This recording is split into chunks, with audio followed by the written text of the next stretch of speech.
Welcome to Paranormal Connections, where paranormal experiences coincide with everyday life, with your host, Christina George, only on DTMWickedRadio.com. Hello, everyone. Welcome to Paranormal Connections. This is Christina George, and I'd like to say thank you to everybody who's showing up again for another wonderful show. Tonight is no exception. We're going to do things a little bit different tonight. Usually I have a guest on, and they are on for a full 2 hours. But tonight we're going to split it up into two separate hours for two separate guests. My first hour is going to be radio show host David Reed Christine, and many people on the East Coast know him. He is the host of Fourth Dimension Radio as well as No Limits Radio, which is very, very well known. Got thousands of listeners out there, and I have had the honor of being on his show quite a few times in the past couple of years, and I've always wanted him on, but he recently had we're going to talk about it, a surgery that he had got an infection and had to go back in for. And during that time, he ended up going into a coma, spent almost about 2 months in a coma. People didn't think he would make it. I actually foresaw that he would be just fine, and I'm happy to say that once again, this was one of my premonitions that was absolutely on point. And so he is now at home. He is resting and getting better, and he has, decided to go ahead and join us tonight to talk about the whole ordeal. And then the second hour, I'm going to have Jordan and Lori Fernandez from the All Girls Paranormal Society. Friends of mine that actually live in a haunted house. So they are going to be Skyping in live from their house, and we will be talking about all the interesting things that have been going on in their home as well as in their, paranormal society. So it's going to be a great show. I'd like to ask you that if you have any questions or you would like to share your experience or story with us, feel free to call us. Our number tonight is area code 347-945-5313, and it's on the chat page if you want to check it out. There's also a Skype button right next to the phone number if you want to call in on Skype. But we always love to have your input, your questions, and your experiences because they're just as interesting as ours. So, David, are you there? I am. How are you, Christina? I am good. I am so happy and honored to have you among the living with us and, finally get you on my show. Well, it's good to be Not that I wanted to do it this way. Yeah, this time I'm on top. So, it's good to be above ground. It's been an interesting ride. It's been an interesting year, but thanks for having me on.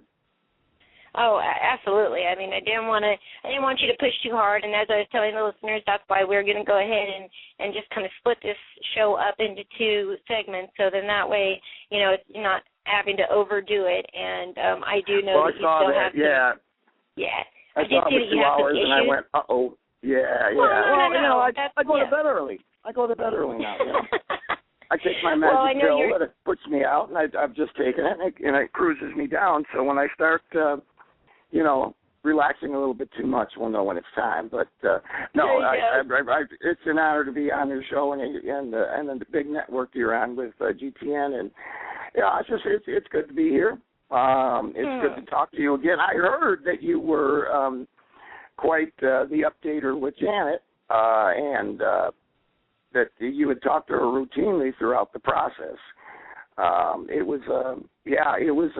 I didn't experience anything other than what we were going to talk about, but I was not there to realize from the living what they were going through, and I got a little bit of guilt with that, And why do you think that? I mean, why would you have guilt over all of that? Think of it this way: you got a loved one when the doctors come in a couple times and say he's probably not going to make it through the night, or he's not going to make. Excuse my voice. This is the seventh inning of post-ards, but right. when they say that you're not it's going worse. It's going south on you, and it's just not going to work. And a couple times they had to say that to her and the rest of the family, and that was kind of pretty rough stuff, I imagine. Yeah. Well, but obviously it's a symptom. It's a symptom of the post-ARDS. It's like PTSD. There's no reason to be guilty. I didn't do anything wrong, but the guilt comes with it. And, I work on it to, I see people. I see psychologists and psychiatrists and priests and wizards and, Gavilans to try to, no, I'm kidding, but just to try to, just get through the post-ARDS stuff. It's been a journey. Why I was picked for it, I have no clue. But if anyone knows about ARDS, it's acquired respiratory distress syndrome. And I don't know if you want me to jump into the story now, but I had a wrist surgery. Everyone thinks it was really minor surgery. They keep tweaking my wrist. Like I had 8 surgeries on my wrist following a fall with the dog there who's sitting next to me right now.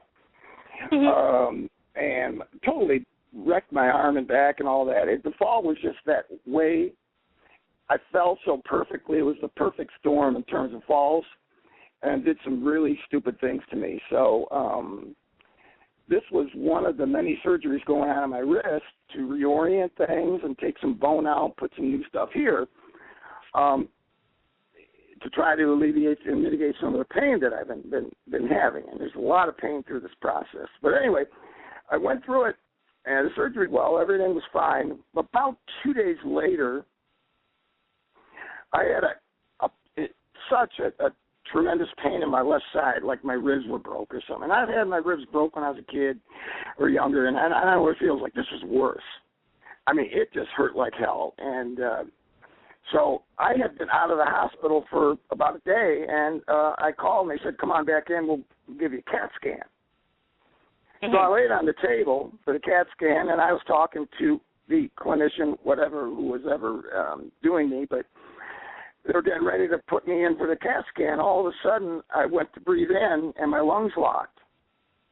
Let me tell you, folks, the most scariest feeling you're ever going to have, besides Obamacare or the next tax bill, is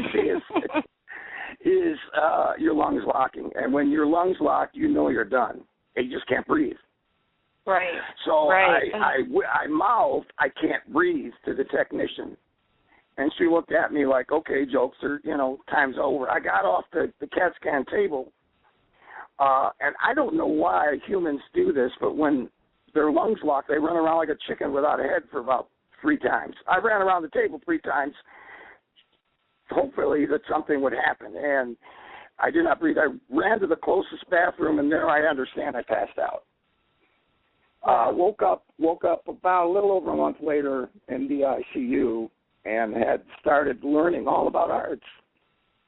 Yeah, it was, and I have to say, David and I, have been friends for a while, and as I said, I've been on the show, and I had done one of the shows that we did. The topics was near-death experiences, because he was very fascinated with, the concept of the near-death experiences, and he had joked around right before he went into surgery. Facebook.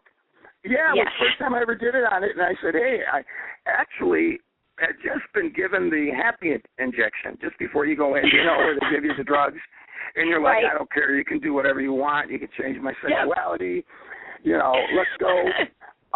So he gave me the happy juice, and I had my BlackBerry, and just before I handed it off to Janet, I was typing in that, something like, okay, I'm going in now, I'll see you on the other side of the NDE. Just joking around. Yeah. And I don't know why I typed it. And I saw it, and I got this overwhelming, just horrible feeling that came over me. And I thought, oh, my gosh, David, why would you say anything like that? Because, when they say, be careful what you wish for, And all of a sudden, I said, oh, don't say something. I kind of act like, don't say something like that. That's not funny. You'll be just fine. See you after, And so then I waited, and the next time that I saw an update from his wife, Janet, was with really bad news. and that he was not doing well. He was on the respirators, and at the beginning she seemed like she still had, some hope, and, then David was diagnosed with his illness, and I'll let him give you a little bit of information because he, obviously knows a lot about it. I was a nurse as well, so I do know some about it as well. But she was, you could read, you could feel from just reading her posts the fear that she was going through. And so I do understand what David's saying, coming back from something like that, and, you weren't, aware that any of this was going on, but yet, it's like an up and down roller coaster for everybody left behind, wondering if you're going to make it or not. And I was so concerned about his wife, and I never spoke to her before or anything like that, but I added her on Facebook, and I sent her a private message, and, I said, you probably don't know who I am, but I am a friend of David who's been on the show, and, I'm a psychic, and, I know things sound really, really bad now, but I'm telling you, I've had this vision that he's going to be okay. Like, this is going to go on still for a little while, but I see him being okay. And, she just said, oh, my gosh, Christina, you just don't even have any idea. I don't have the words to express, what this means to me. Thank you so much.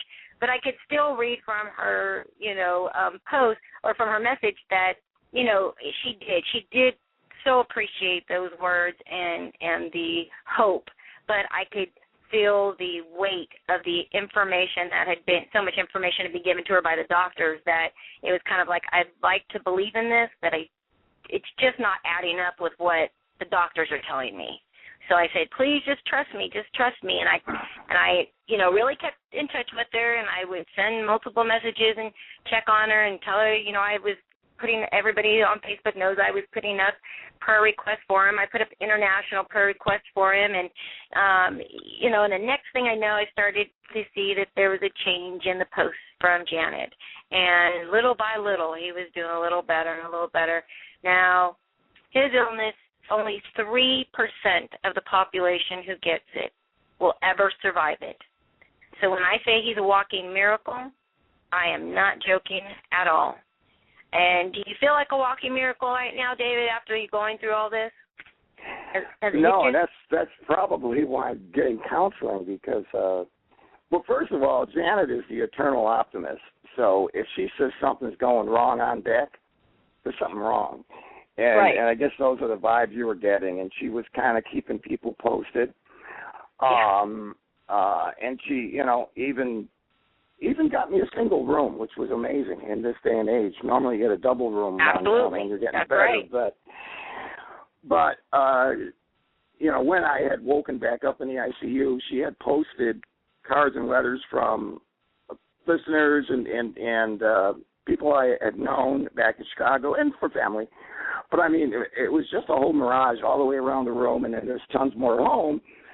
And she actually took care of all of that and kept updating how I was doing. But the whole process, I guess, while I was out in a coma is that there were 2 times when I almost hit the mat. And she dealt with it well.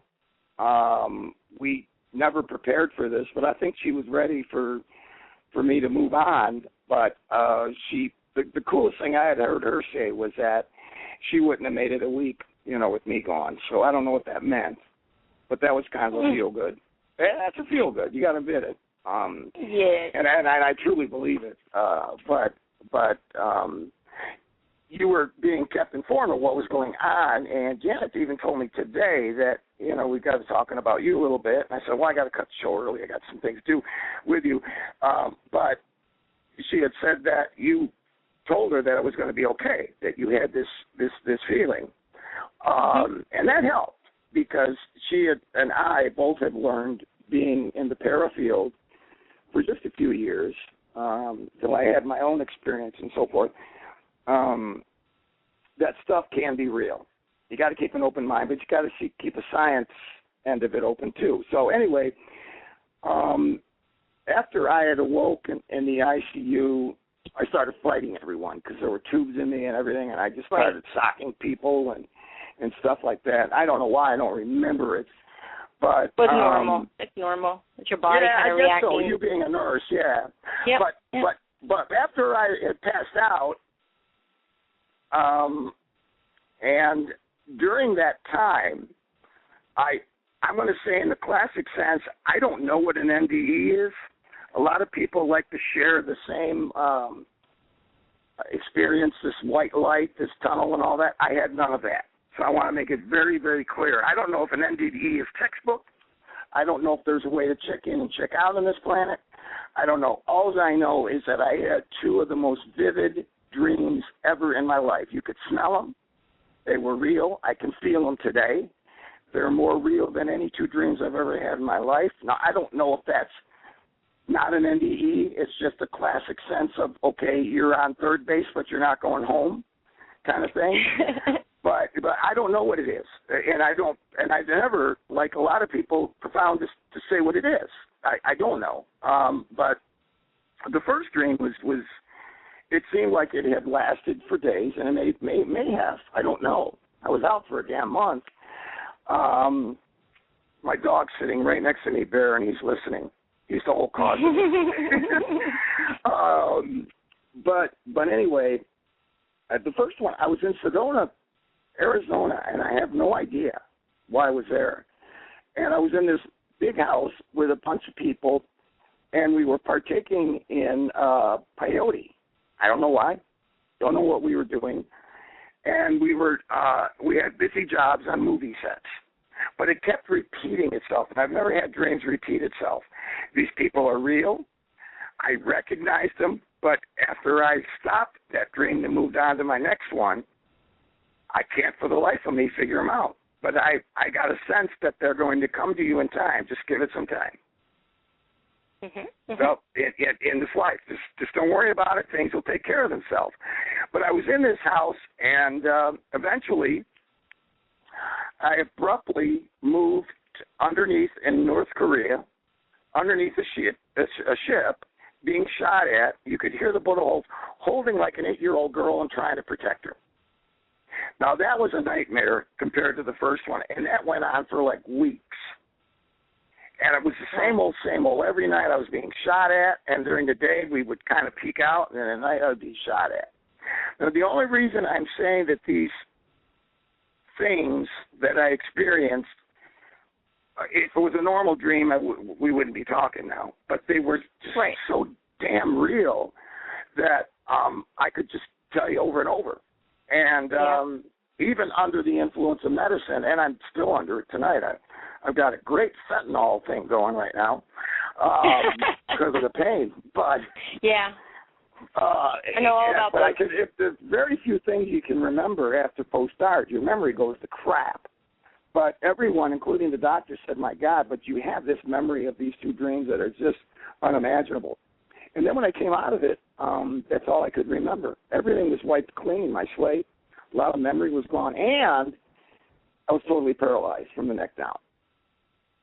Now, you talk about fear. ARDS fundamentally is not an infection per se. It's a reaction of the body, thinking that there's a lot of trauma coming to it, and maybe it thought that my wrist surgery was trauma. So it kind of screws itself up. And for the lack of a better F word, it fricked up my system thinking that, okay, there's some trauma coming. We're going to do what we can to combat it. Well, basically, it screws itself up, and it starts filling your lungs with fluid. And that's where the lungs lock up. Mm-hmm. And that's where you go quickly through pneumonia, and then it's just a matter of life or death. And I mean, it had gotten so serious. I hadn't talked to my dad in 6, 7, 8, 9 years, and he came up to see me. Yeah, with his new wife. I mean, it was this serious. And my brother, who I've never talked to, he came in. So, I mean, it was, and Janet's family came in, and it was people from my past came to see me. So what does that say, and why am I bringing this up? There's a reason for this. I think I talked a little bit about it with a few people. I'm very close to this whatever we call it, this NDE vision or whatever you want to call it. Mm-hmm. It feels very personal. Yes. other than dreams can be. Because if you have like a dream in the morning especially and you come out of it and you're mad at your spouse because you dreamed they were sleeping with someone else and you get pissed for 20 minutes and then it goes away. Yeah, you know that feeling. Or whatever it is. Or a real good one and the feeling goes away. This just hangs. And it just, there's something to this that creates a real value to this feeling that I had. But anyway, it's my experience, but I feel it's very personal. And there's something to it and something yet to be, and I don't know what it is. But I also got a lot of the thoughts and feelings I got through the process while I was in a coma, and this is not typical of a coma patient. I was informed, not verbally, that these things will have reason for you down the road. Just sit tight. these two dreams I went into. And then when I had woken up in a total paralysis, talk about fear. Yeah, no that kidding. Was the second fear. No kidding. Oh, yeah, totally paralyzed. And I can remember talking to the doctor and the nurse in the room at one time and said, will I ever move again or walk? And they said, we won't know. Now, those are not good things to hear. No. But I pushed hard in physical therapy, and I got things moving again. But that's not truly the reason I think that we're talking. I think it's more the post-ARD syndrome, the rarity of it all. And I spoke of a little bit about PTSD. Why I have that, I don't know. And there's also shame going along with it. Why me? And then that week or month when I had caught it in the hospital, almost everyone died of it, and I survived. Right. And I don't know why there's guilt with that. But I didn't create the guilt, and I don't know where it came from.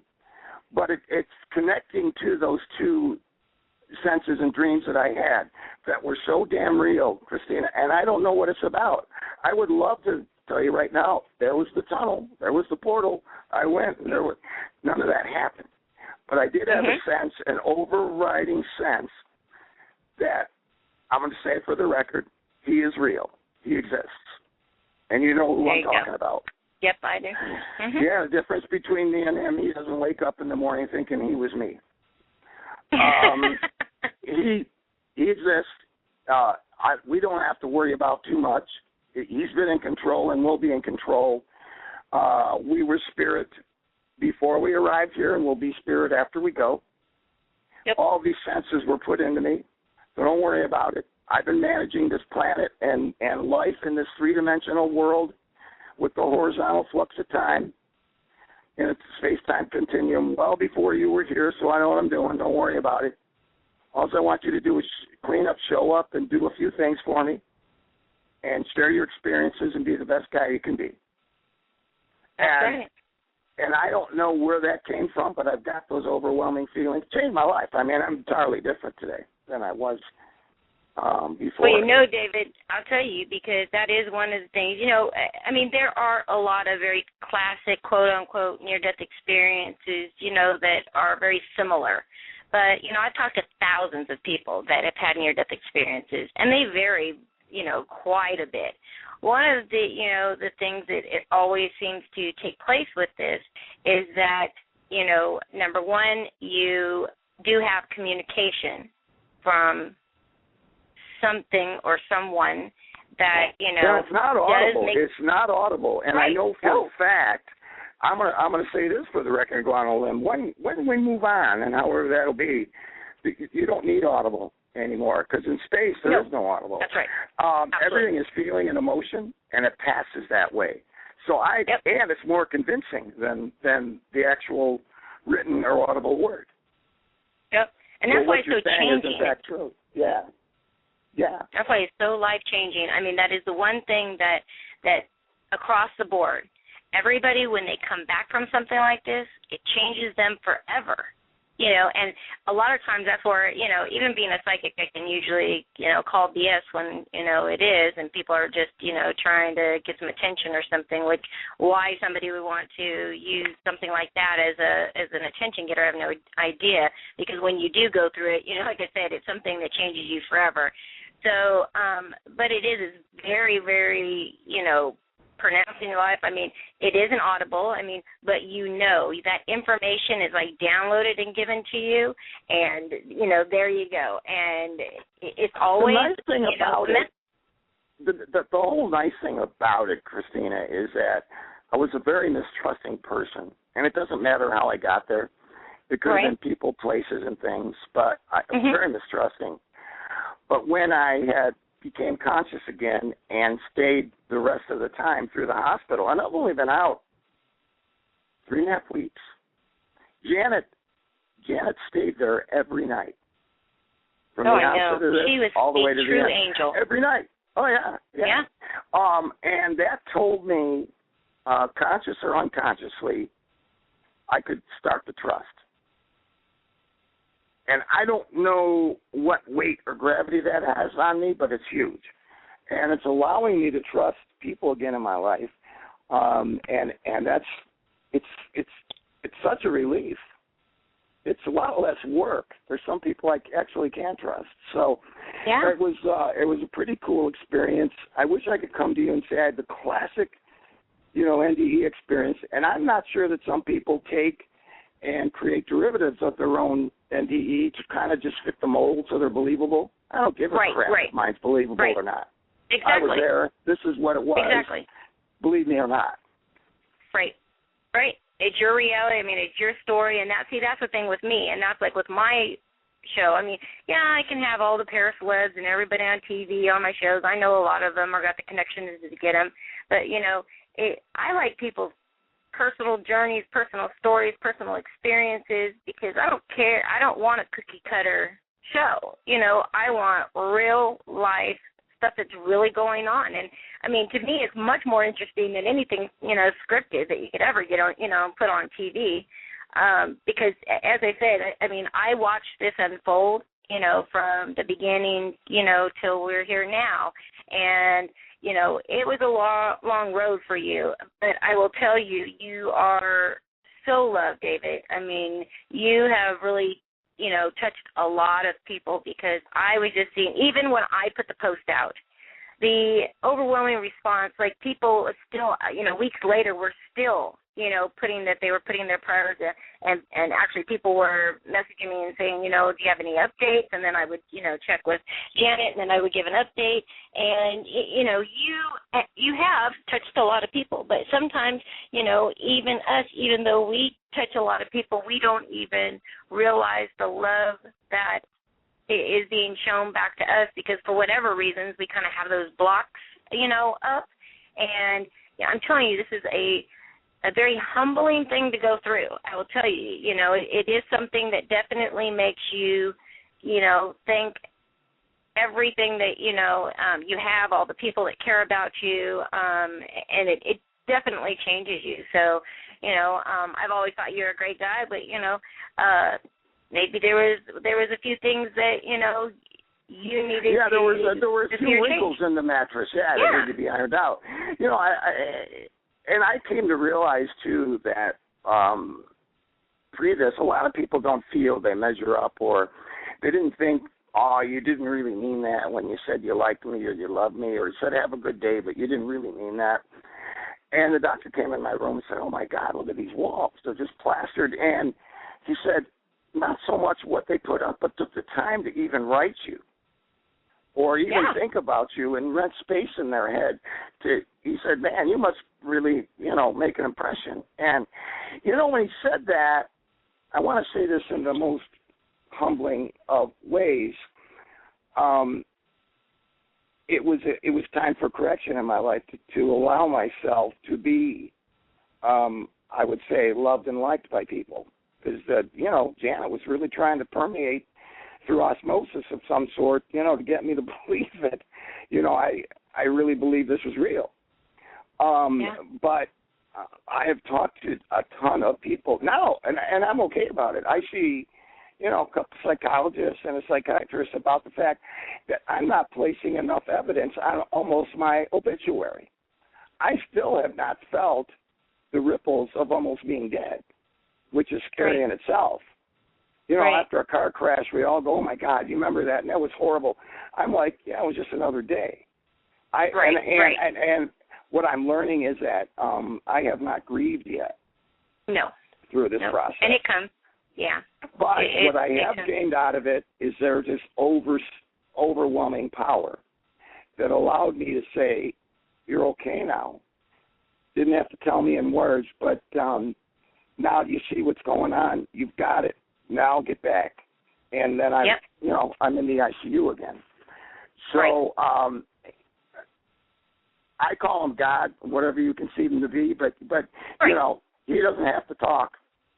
Right. He doesn't have to say a damn thing. But I know there was something. I can't explain it. And maybe I should. Maybe there's not enough words in this particular dimensional spacing that we live in that can explain it. And I really don't care. I was there. Yeah. And it's now kind afterwards, of funny that it's kind of fun we're talking about this, though, because remember when we were talking about my near-death experience and, you were trying to get me to explain certain things, and I just sometimes didn't have answers for it because I really just didn't know how to explain it myself, It's one of those things until you go through it, it's like you don't really understand or don't get the impact of what has just transpired, and it's very life altering. That's for definitely for sure. Well, that's why we use the word and abuse the word like. What's the color red look like? Well, it's like this or like, to come and say definitely or objectively what was the experience like. All I can say are likes. It was something that is not equivalent to where we live now. Wow. And it's better and it's more assuring.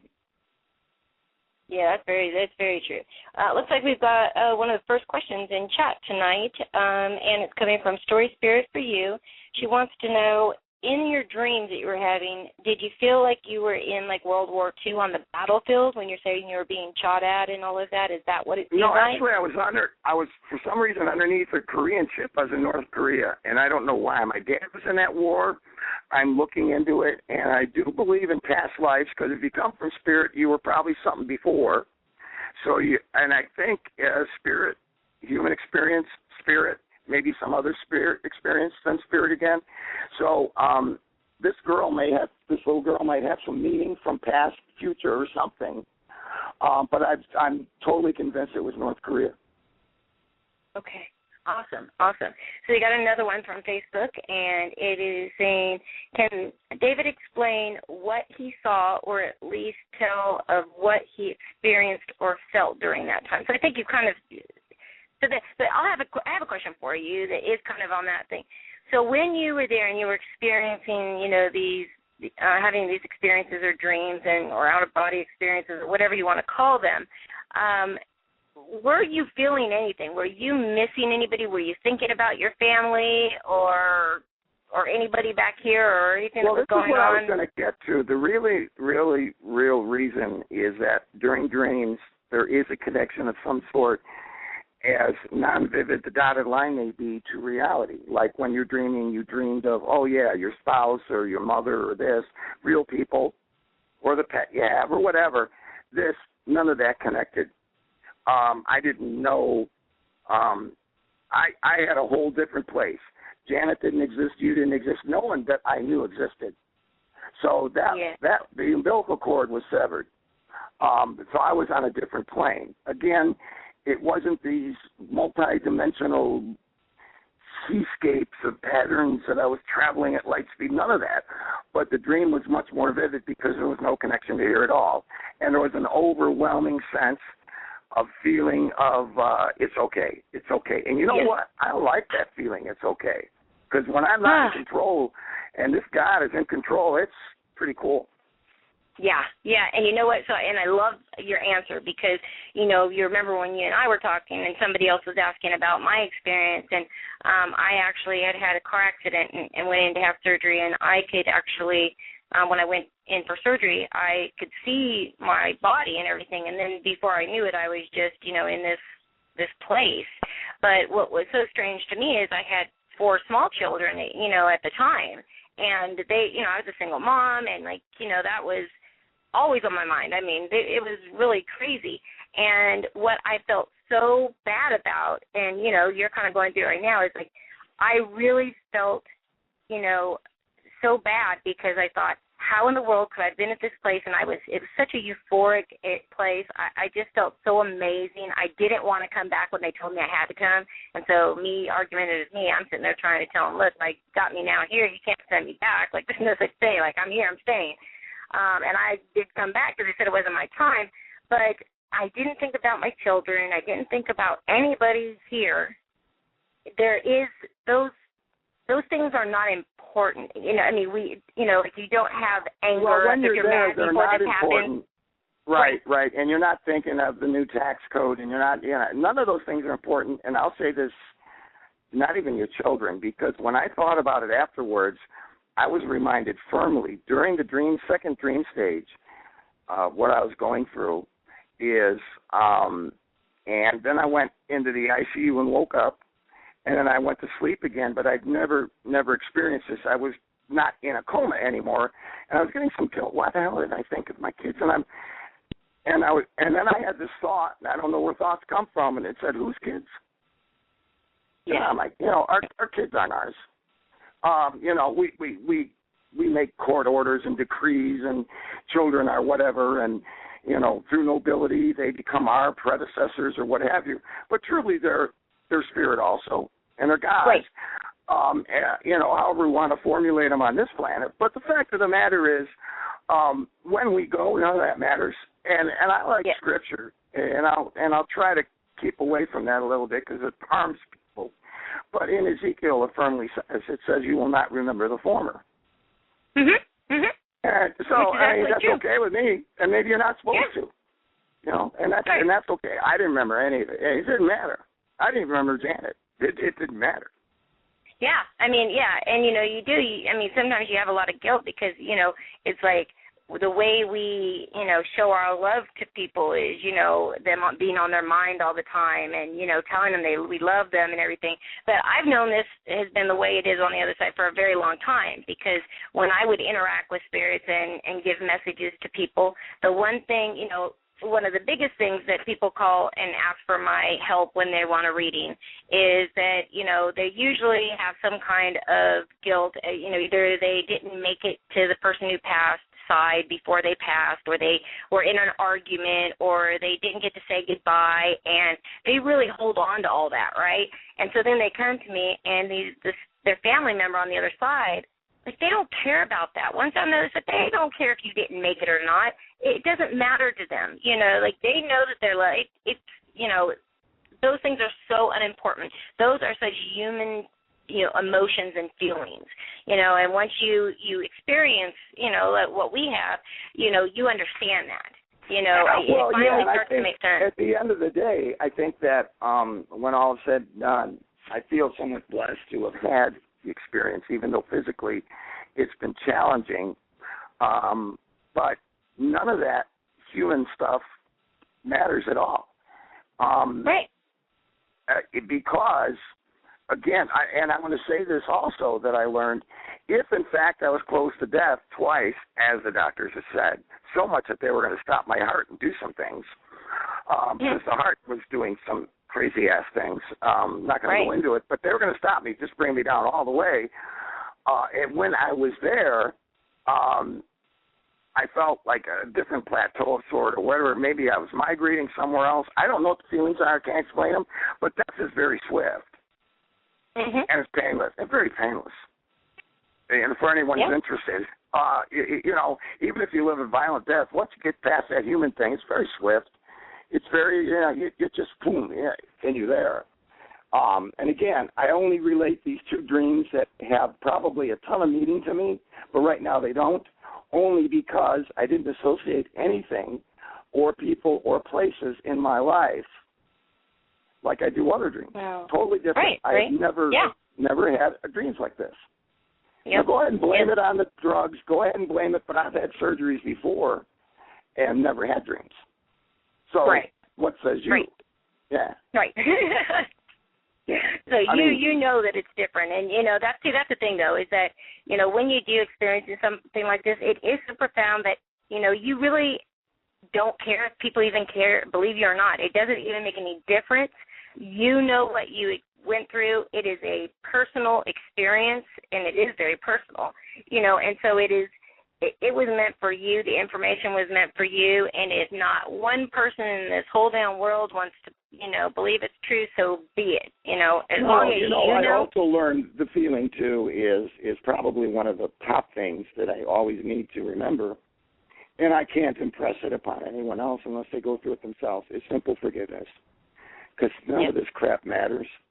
None of this crap where we're at right now matters. It really, really doesn't. And I know that's so hard to inhale and breathe, but it doesn't matter. And I'm coming from a guy where everything mattered. Right. And had a lot of stuff. And I want to tell you, it doesn't matter. It doesn't matter where I'm at or anywhere else, because in agreement with 50 years, you and me ain't going to smell too good. But the fact of the matter is, none of this stuff is going to be remembered, and it just doesn't matter. And you go to I know to a better place. So everything is believable in the book. And secondly, it just, some of the things we hold on, I can't believe how much energy I used up holding on to anger and hate and fear and illusion. And I know some people still holding on to that stuff. And such a waste of life. It doesn't matter. Just forgive and move on. Just the hell with it. Right.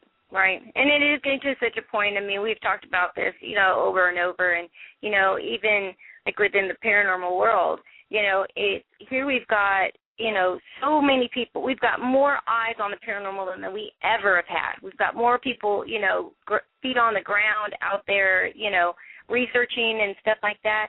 And nobody can even get along and share their information. It's so, everybody's so jealous and egos are involved, and, it's ridiculous with all the negativity. It's like people just need to understand, and even myself, I'm learning, every day as well, because it's like when you really, work very hard to be a certain kind of a person, and you're finally getting your stuff out, and people are starting to know you and things like that, and then you get people that automatically are jealous, envious, whatever you want to call it, and they want to try to bring you down. People always say, "Oh, I don't care what people think about me," until it happens. And then they're like, oh, wow. And inside they do. It's and not the first person who says, I don't care. The interesting thing is on Fourth Dimension Paranormal, which I have not done during my recess for a while, but Jeslyn from Haunted Collector is my co-host. And if anything, when we have guests on and stuff like that, I share very few experiences of my own, if you notice, only because it creates that sort of harassment between people. I can outdo you. I don't play that game. I've got some kick-ass evidence that no one will ever see because it's convinced me. I've got video and audio. If I could show the biggest skeptic and go, okay, I believe now. It doesn't matter, and I'm not into it for the game of I'll show you. I've got stuff that I've seen and I've collected, and it's on my computer, and I'm going to look at it again. And it's such a wonderful reminder that stuff keeps moving on, as in string theory. I mean, the vibration of everything in the universe, which physicists are coming to terms with. The Hadron Collector, where they're coming down to the minute, below the quark level, and the strings is the vibration of the universe. It's not astrophysical, long-haired Starbucks hippies talking about it anymore. It's truly a science. And it's getting to the point where this stuff that we just constantly review in our minds every day, and 90% of it's crap. It's just the experience for me. I mean, but anyway, I've got kick-ass stuff I will never share, only because I don't want to get in that arena of competing. Yeah, and that's exactly what happens, because somebody puts something out, and then right away, there'll be a lot of people that will say, oh, thank you for sharing, and that's amazing, that's wonderful. But then you always have those few that want to then try to, tear something apart. I call them hobbyists because, you and I've just shared this often, especially the ghost shows. But I'm seeing a change because I talked to a couple of those guys on the ghost shows, and they're going to stay anonymous. But you'll see they're starting to ask different questions. They used to go into a place and go, what's your name? Who are you? Where did you die? What town are you in? Very good. Then they go to place B or house B, and they ask the same questions. Then they go to house C, and they ask the same questions. And I'm talking about, where are you going with this? You know they exist. Why would you ask them the same questions? You're hearing some of the guys, I'm going to leave them anonymous, on the bigger shows out there now, the ones I like, that have been around a while are asking what their environment's like. And that's what I've been doing all along. I could give a damn what their name is. They're probably got the spirit in many ways going to lie to you anyway. They do a lot. But I want to know what their environment is and the space-time continuum and how different it is from their perception to us. And why is that? Because I want to know where I'm going. It's simple human interest. It's inquisitive. The curiosity, yeah. Mm-hmm. Yeah, and you know what? And if we didn't have the tools and spirit wasn't talking to us, then man wasn't meant to fly. But we got the tools and we're allowed to do it, right? Yep. I mean, we're allowed to. If you've talked to spirit, I've talked to spirit. Janet was never into this. She had a wonderful, wonderful conversation with a girl named Sophie, who died of smallpox in 1903 in a building. We got the registry of her at the building, the manifest of all the girls who had died in this building during that epidemic. She was one of them and identified herself to her. They had a wonderful EVP conversation. Nothing surprises me anymore. And you know what? Sophie's doing well. She doesn't need us. It was so cool. And separated by like 100-some years, the wall of time, which is the biggest mystery of all is time, was only separating her and Janet, because they both really existed still. But the epic of time is just separating them. Yep. And that's what I think what I try to keep in mind whenever I'm watching or reading about the paranormal. Yep. Well, it's definitely, whenever you get an arena where you get, everybody's opinion, and, a lot of people are putting opinions that, have just started and don't even have a clue with what they're doing. I have brought and interviewed so many people that, they're investigators, and I'll say, well, like, how did you get your background? What's your story that got you here, right? And, they'll give me a little bit of it, and I'll say, okay, so, how did you learn about investigating and like how to do it and what to do? And, 9 out of 10 will say, I saw a show on TV, and that's where they've got their training or their information. And, there's so much misinformation on there anyway. We can see why there's so many, people going out there and doing things, incorrectly and causing issues for themselves and for others. And, but, having somebody, I'm hoping, I still, once again, I'm an optimist too. I always want to think the best, but, I'm hoping that, as time goes on, we have so many people that jump into this field because they think they see the stars. They see, TV and money and all this kind of stuff. And when they realize that you and 5 million other people have the same idea, and it's, all the investigating, and it gets pretty expensive when you're not charging anybody. This truly has to be from your heart. Sometimes, we've been to houses and places where we've uncovered some things, and, when we leave at the end of the day, we try to do two things, help the client and help the spirit. Right. We're not going halfway, but, and then at the end they go, well, how much can I give you? Well, we've never taken any money. Never. Oh, never. But, where was I going with this? The fact about the spirit, what I've learned along my journey is that they have emotions too, just like we do. And there's a team that's been on a long time. I'll leave it anonymous because I know we follow each other. But they used to provoke a lot. In fact, Wanda Kay is a good friend of mine down at Bobby Mackey's. And when they came there, I mean, they provoked the shit out of that place. But you will notice they don't provoke anymore because compassion is the key to get stuff back. The reason spirit is evident is there's some law of nature that brings them back that they need to touch only through emotion. Emotions are huge. In our everyday life, it guides everything we do today, and it guides also spirit when they come back into this environment. They're trying to reattach and connect some emotion. And I'm trying to get to the bottom of that, why they need to come back here and touch things and complete some sort of mystery puzzle to them. They won't tell me. Well, see, I mean, and because I can communicate with them, they have been telling me for a long time, which is, for me, has been very fascinating, journey for myself to really kind of understand the other side. And from what I get is the majority of them usually, will die suddenly or quickly, and they don't realize that they've died, is one. So then they kind of, need guidance so that they can cross over because they don't understand what's going on. The other one is that, a lot of times we keep them there.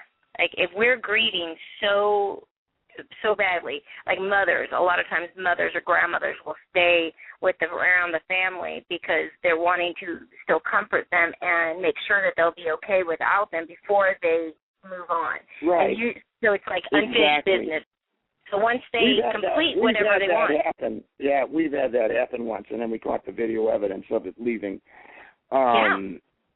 In fact, there were 4 people there. 2 people were the clients of the house.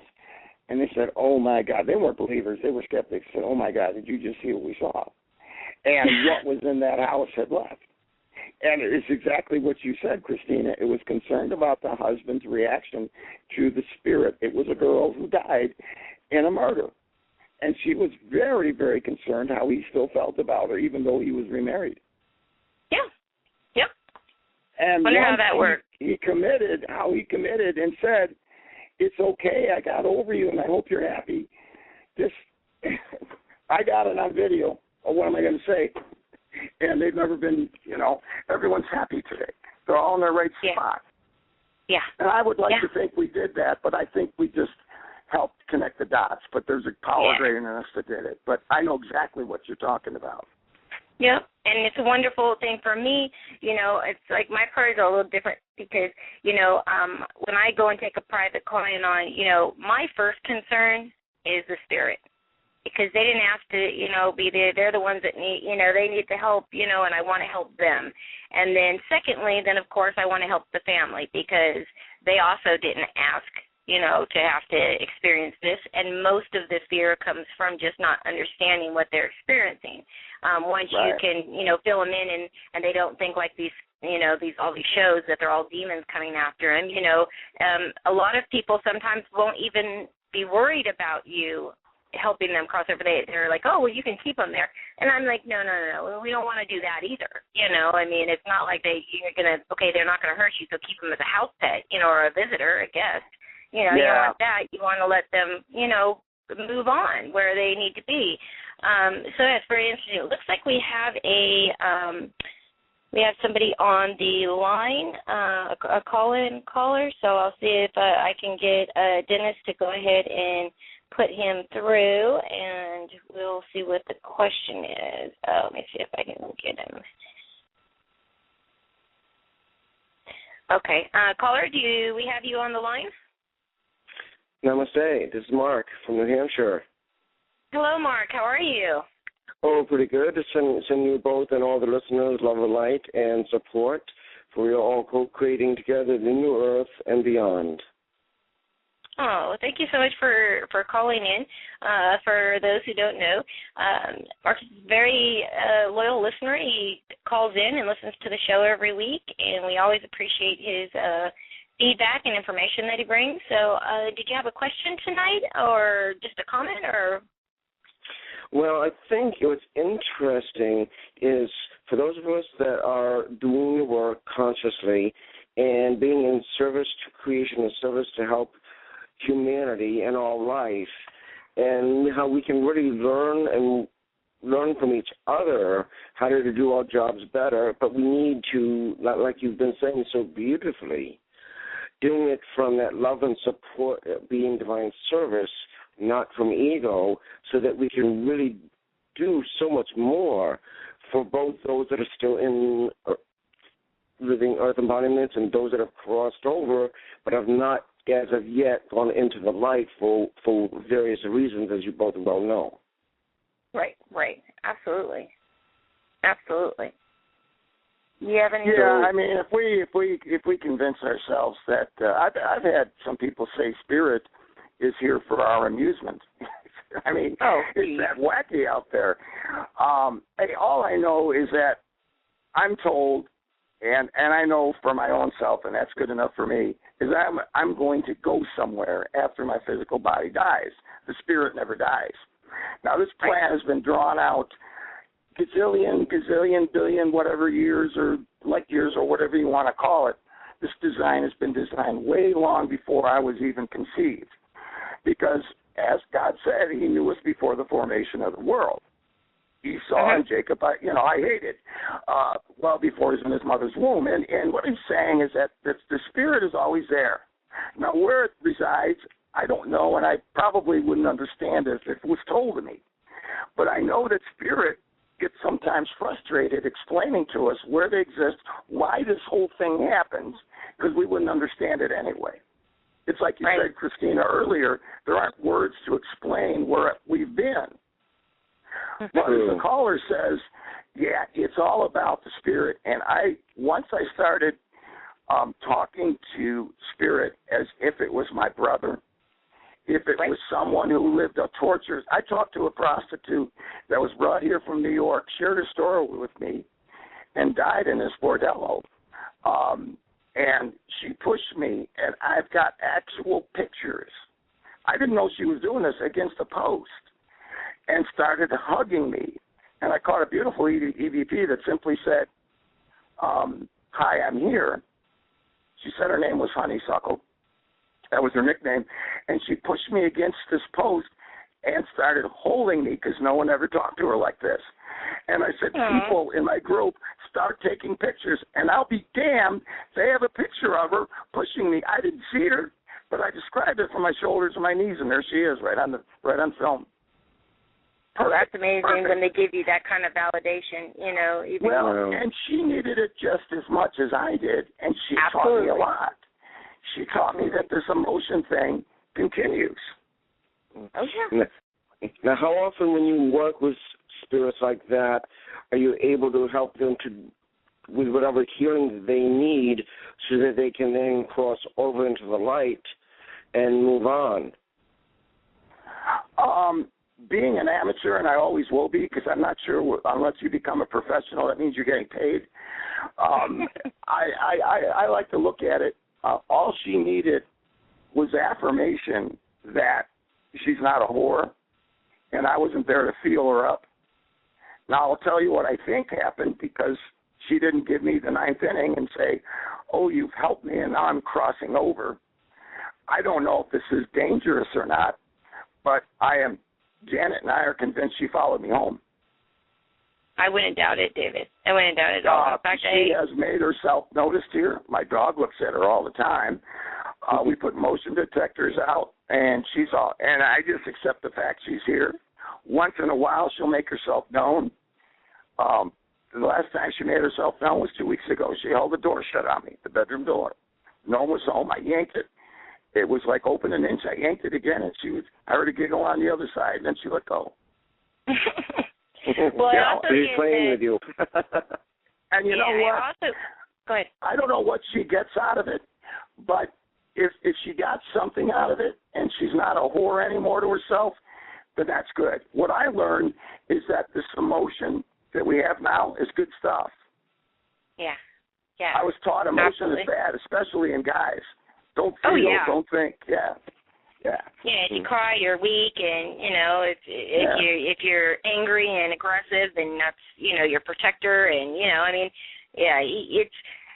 but emotion is not bad, and it's not bad to express it or feel it, and I'm 100% and with you. if she crosses over, I don't need to know that's her journey, and maybe she's crossed ever since then. I don't know. I haven't seen or heard of her lately, and I don't make an extra effort. But if she decides to, show herself, that's fine. I personally, and Janet thinks that she has followed us home.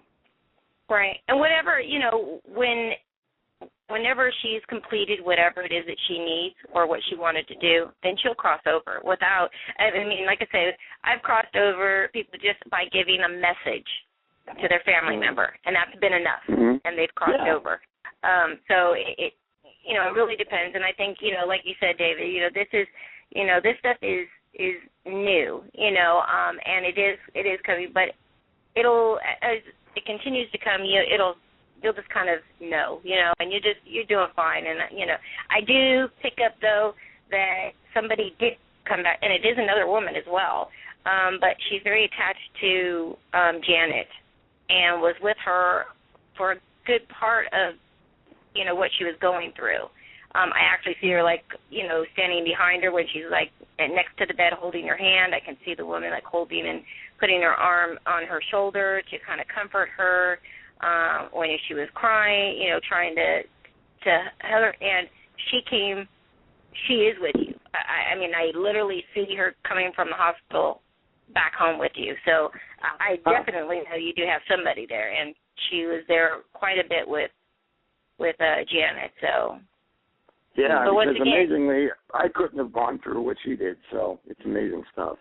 Yeah, well, she had a lot of strength going towards her, I'll tell you, because, not only did we put those prayers out for you, but I definitely made sure that people knew, to send out, strength and support for, Janet, because what an earth angel she is. I will tell you, if you ever doubted a love for somebody, it would not be with that woman, because the love and the dedication to see what she was going through, and she was just being so strong because she felt like she needed to be strong for everybody around her, just keeping everybody updated, where, she could have just been mourning herself and just trying to deal with the stress herself, that she was worried about letting your fans and your listeners, and your friends know what was going on and keep them updated. So, she's got a big, place in my heart for sure. Absolutely. Well, thank you so much. I know you got other guests, and I don't want to jump on their parade. We're going to have another one. Yeah, I know that your voice and stuff is kind of going, so which is, we can go ahead and let you go and start with the other one. I want to say, anytime. Thank you so much for, coming on. When you're feeling better, we'll have another show with you, so it's going to be on a little longer. I was just notified by my network, and, our numbers are off the charts for this show. So, I know you are. And I love you too, baby. And, we're East Coast, so it is later out here, so. Yeah, things. Hey, okay, thank you so much, Mark, for calling in. Thank you, David. You take care. All right. Bye-bye. Okay, bye-bye. Christina, we'll talk tomorrow, okay? Okay, thank you so much. All right. Love and blessings. Bye-bye. Same to you. All right, everybody. So, thanks again. I'm going to take just a short break real quick. I'm just going to get something to drink and get our other guests on the line. It's going to be Jordan and Lori Fernandez out of Colorado at the All Girls Paranormal Society. And they will definitely not let you down. They both live in a true haunted house. And so it's going to be a great show. In fact, I'll see. Are you guys on, actually? Guess not. Guess they're not.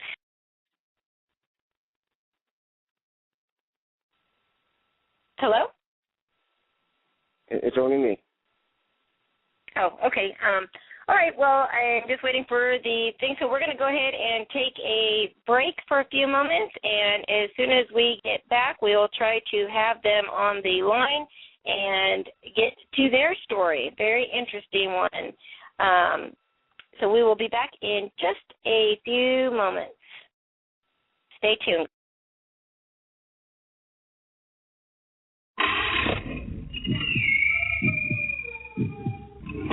Rolling Hills Asylum, Located in East Bethany, New York, just minutes between two major airports, Rolling Hills Asylum is a hotbed of paranormal activity. They have been featured on Travel Channel's Ghost Adventures, Paranormal Challenge, as well as Sci-Fi Channel's Ghost Hunters. Rolling Hills Asylum has been named the #2 most haunted location in the United States by HauntedNorthAmerica.com. The property was established on January 1st, 1827 as the county poor farm. Throughout the years, it is operated as a poor farm, infirmary, orphanage, tuberculosis hospital, nursing home, and more. Past residents and inmates consist of widows, orphans, physically disabled, mentally unstable, murderers, and more. Over 1,700 bodies are buried in unmarked graves, and hundreds more deaths went undocumented. Rolling Hills Asylum is known for a plethora of phenomena, including disembodied voices, doors slamming, footsteps, sounds of furniture moving, full-body apparitions, shadow people, ghostly touches, and numerous Class A EVP. Rolling Hills Asylum proudly offers historical and flashlight tours, 4- and 8-hour public ghost hunts, 8- and 9-hour private ghost hunts, and more, by appointment or pre-booking only. For more information, please visit www.rollinghillsasylum.com. That's www.rollinghillsasylum.com. Or give them a call, 585-502-4066. That's 585-502-4066. Rolling Hills Asylum. What are you doing this weekend?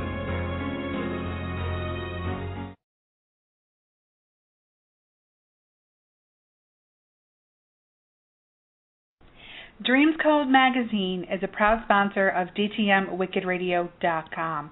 In Dream Codes Magazine, you can learn all about ghosts, orbs, sleep paralysis, and more. Go to www.dreamcodesmagazine.com to order a subscription and learn more.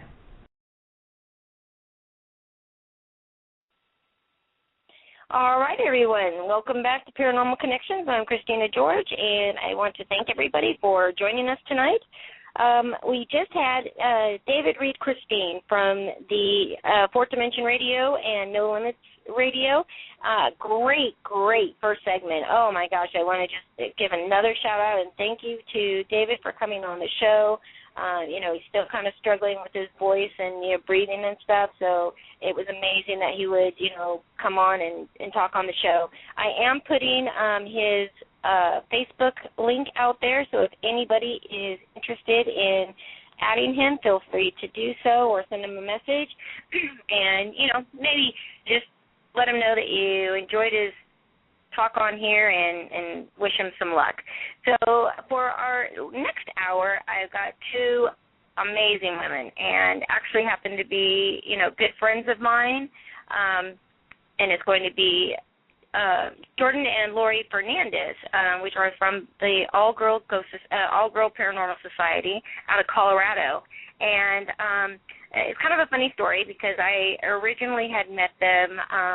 They were following me and had realized, I was a psychic, and they had asked me, if I could possibly do a reading of, what was going on in their home, that they live in a haunted house. And so, I said, okay, well, let me do this. I'm going to call you, and, let's do this on Skype so that you can walk me around the house.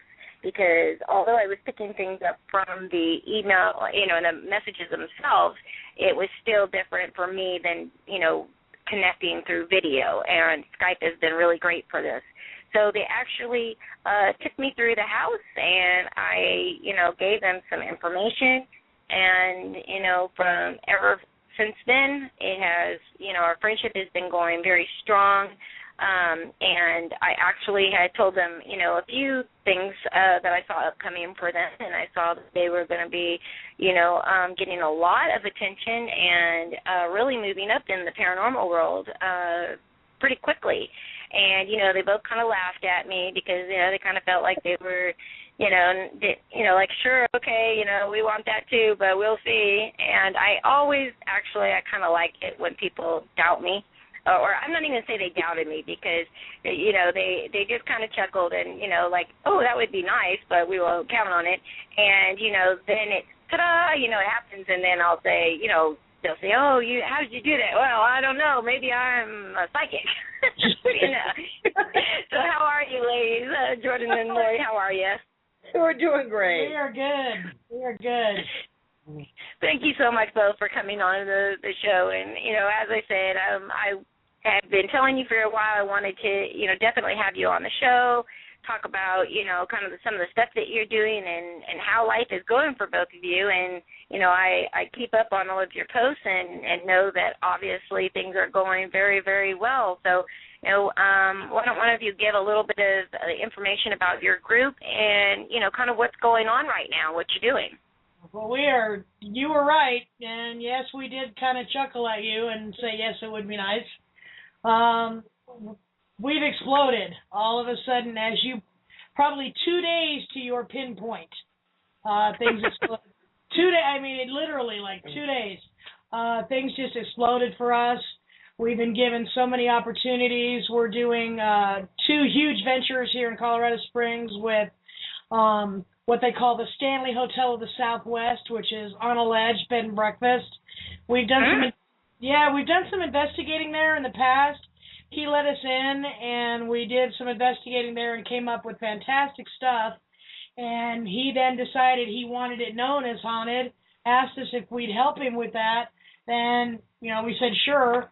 So we started helping him with that. He started putting stuff out there. Then the media got a hold of that. Then the media got a hold of us. Then we were approached at a function we did by a haunted house, the Halloween type, where they have the actors and the scary stuff. You go in, right. go and buy your ticket. Well, they said that the building they were in was haunted, and would we be willing to investigate? So, of course, you know, we said sure, because, heck, it was another investigation. It was a huge building. And the fact that I grew up here, I was born and raised here in Colorado Springs, and that particular building has been everything. I mean, I'm, 49 years old, and probably it's been 49 things. And so we thought that was a great opportunity, but, again, we always go in to debunk. We always go in willing to tell them, no, guys, relax, calm down. It's pigeons in the ceiling, or it's, mice in the walls. And wow, were we surprised. We have some of the most compelling evidence from that building that we have ever got in the hundreds of investigations that we've done. So, wow. Yeah, we told them that. Well, then they wanted to go ahead and use it, if you will, as a marketing tool to say it was the one and only true haunted house. And before we knew it, that exploded, and then people started hearing that, and then everybody else started calling, and we're on a whirlwind, and it's fun, and it's fantastic, and it's stressful, and it's all those things you dream about for that once-in-a-lifetime moment, that ride that you can take doing the one thing that you love, the one thing that you know is true, and that for us is the paranormal. That's right. And you guys have been you have so many things going on in your house. It was kind of crazy, because as you guys were walking me through the house, I had to keep, telling Jordan, stop there, okay, turn, there's what's going on there, stuff happens. And I kept, walking him to the house saying, okay, something happens here, and then this is what goes on here. And, I've never been to their house ever. This is the first time I think I had ever talked to him second time I talked to him when I did the reading. And, but you had quite a bit of stuff going on there, so it's very interesting. But there was a lot that you were able to actually validate. And, for people who, think that I make this crap up, or I'm just a really good guesser, I guess, the stuff that I got, right, I didn't know you guys. There was no way I could have guessed the stuff that I was telling you. No, because we didn't warn you. We didn't tell you ahead of time either. We didn't give you any information, so how the heck would you have known any of this if, we didn't tell you? And we believe we have even more now. Oh, I think we see them and hear them all the time. We have many more now since we I don't doubt it. I told you, I remember telling you, that you guys are kind of like the Super 8, motel, and you guys they come and go. And what was interesting is that they will come to their house for a while, and whenever they finish what they want or what they're doing, and they'll leave. And it literally is like a hotel. I mean, I just see them come and go all the time. And so there's, different people that pass in and out. And then I had picked up on, on their daughter and, or a young daughter, and then that's when they were saying yes that, their daughter was there as well, and, she was experiencing stuff. So, it's very interesting, but I would say that, the three of you, with your daughter and the two of you, your abilities have, really, really kind of blossomed since, I first started talking to you guys, because, you were great investigators, but, as far as, the psychic abilities, you both really questioned yourselves a lot.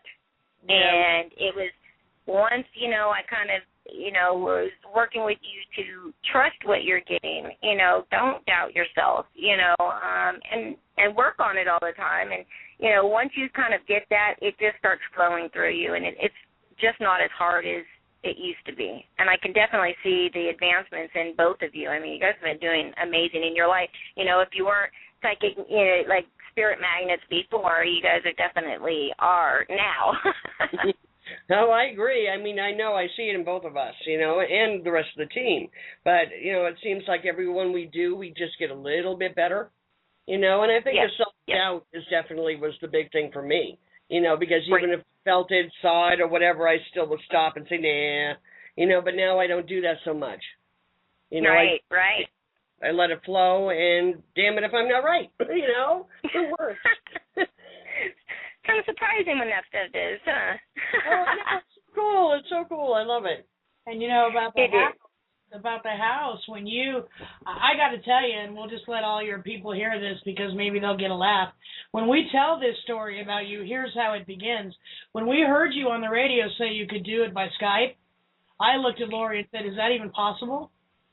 That's not right. That's not right at all. And we had many people come in here, many people that had heard about our house and say, well, we want to come do a reading on your house. So we say, okay. So we let them in, and then they start telling what they're seeing, and we're thinking, and we're looking at each other saying, wrong house. Maybe that's next door, but that's not here. So we had to. We had to do, it wasn't so much it was we're going to call her out. It was, I had to know if it was even possible to do it by Skype. And man, you were right on. I'm telling you, if you remember right, when we started down here in the basement, and you started, and you had me on the Skype. You were seeing me. This is Jordan. You were seeing me, and I kept trying to, sneak around the Skype camera, and I'm looking at Lori saying, "You're like, holy crap!" And then when I took you in. Now I knew that we had the two old men. I knew that we had the two old men in the storage room. I knew that. I don't see like Lori does. Lori is teaching me how to relax. You and I have talked about this, about how I'm so like hyperactive. I'm so on a higher Tasmanian devil is what I call her. Yeah, I'm so fast. Everything is so fast. I mean, from the minute I open my eyes, bang, bang, bang, bang, bang, bang, bang, bang. That's how the day has to go. And Haley, our daughter, and Lori all the time say, "Could you just slow down a minute?" And you had talked to me about that, saying that how you're not going to see them when you're running on a level as high as the spirits. You need to slow yourself down. But I hear them. I hear things and that ability is coming through more and more, and it's so fantastic and it's so wonderful.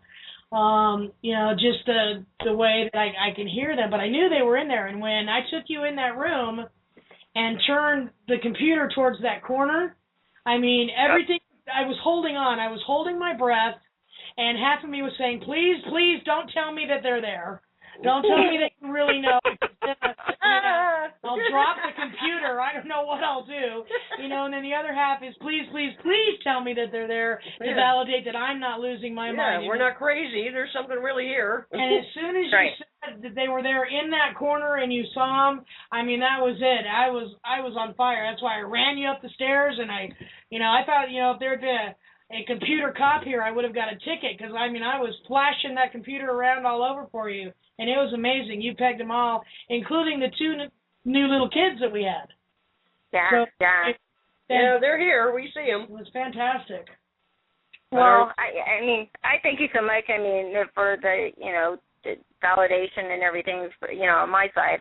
I do what I can, and it is strange because people will say, oh, how can you, in fact, I have a client right now, and I'm going to be actually going out to the New York area in a couple weeks, and I will be out there, and it's funny because I'll get people and say, well, how can you know what's going on in somebody's house if you've never put your feet in there? You've never even stepped in the room, of the house. And I'm like, well, Skype's the next best thing for me because, I mean, I can do a reading, through an email, or if you ask me a question, or things like that. I'll have to usually go meditate. But when I can, first of all, if I can hear your voice, like if we're on the phone, I get a much better connection with what's going on.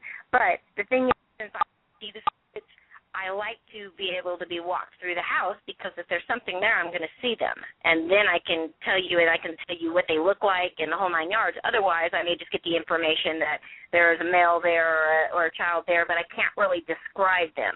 And, for you guys, because of you guys having so many people over there that you just felt were just so off, I wanted to get as much information from the spirits as I could to give to you so that it wasn't just a very random, reading. It was very specific. I remember, like I was telling Jordan, I was asking you something about, one of the children always pulled on your pants, and you started laughing, and okay, and you're like, oh my gosh, yeah, that happens all the time. And when I started explaining everything, I try to give as much information, and since you guys, already knew what was there, we're just getting validation. It's very rewarding to me as well when everything clicks, because what people don't understand is that none of this makes any sense to me. None of it. It is not my messages. It's not my information.